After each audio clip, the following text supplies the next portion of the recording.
Assalamualaikum warahmatullahi wabarakatuh. My name is Hening Semesta, and I'm from University of Pancasila. This time, I would like to talk about traditional jurisdiction, and the topic will be history customary law. So let's start. First, traditional judgment before independence. The existence of traditional courts has been existed since the Dutch colonial era.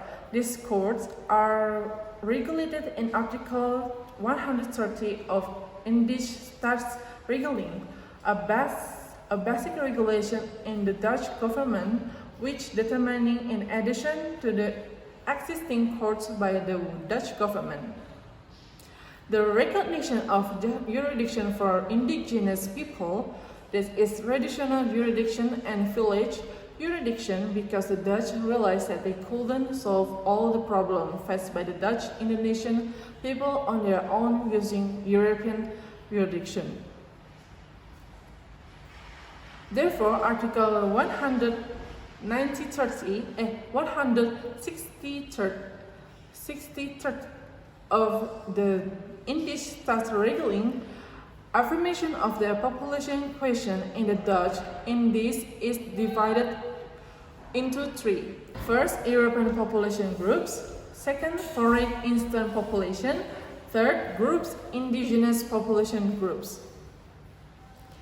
After independence, there are several legal bases which are based on the application of traditional jurisdiction, the Constitution of the United States Republic of Indonesia, which was formed in 1949. For example, recognize that all judiciary decisions in Indonesia must contain traditional law. Article 146, number 1, mentioning all decisions and judicial must contain the reason, and in the sentence cases must mention the rules of the law and rules of the customary law, which are the basis of the punishment. So, the difference is, before independence, traditional judges were only classified as peace judges with a cast on small violation. In the past, the traditional judicial and Bumiputra judiciary separate the material and formal laws.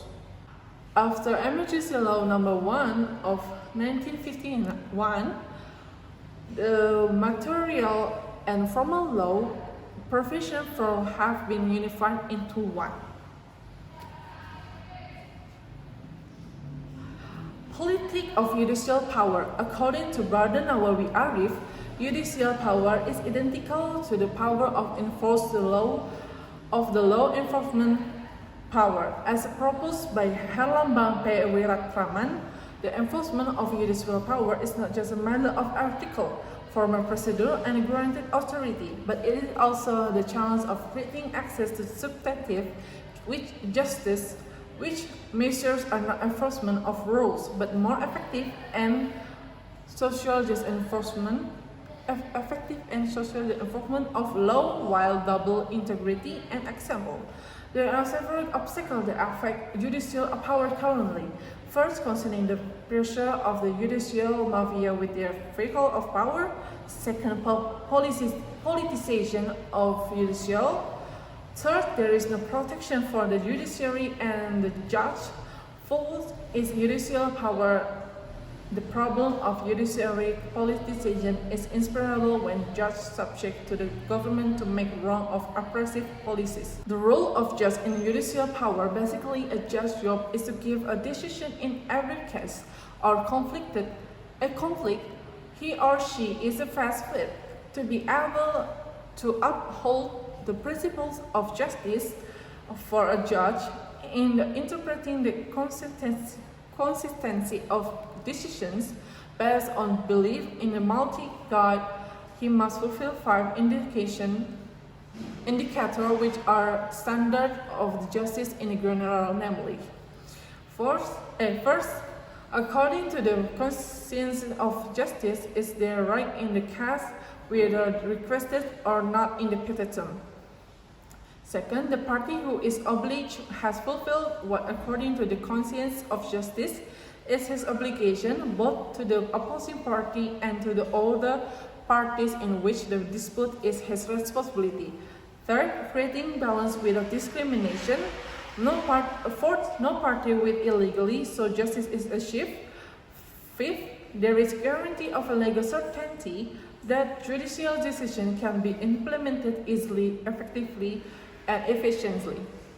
Legal reform, as was previously mentioned, legal reform have been carried out in our country despite the cynical assessment of the results of the reform that have resulted on May 4, 1999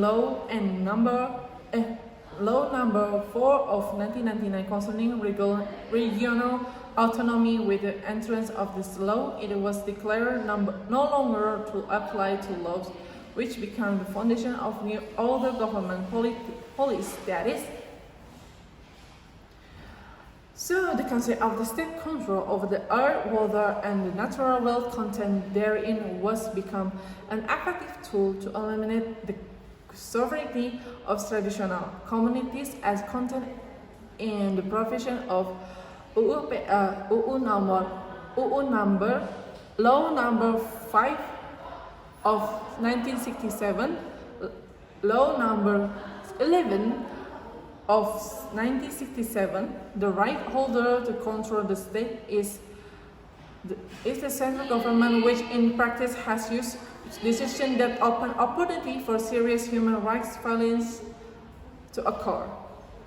I hope this presentation can provide valuable information and give us all new insight. Thank you for your attention and enjoy this presentation. Thank you.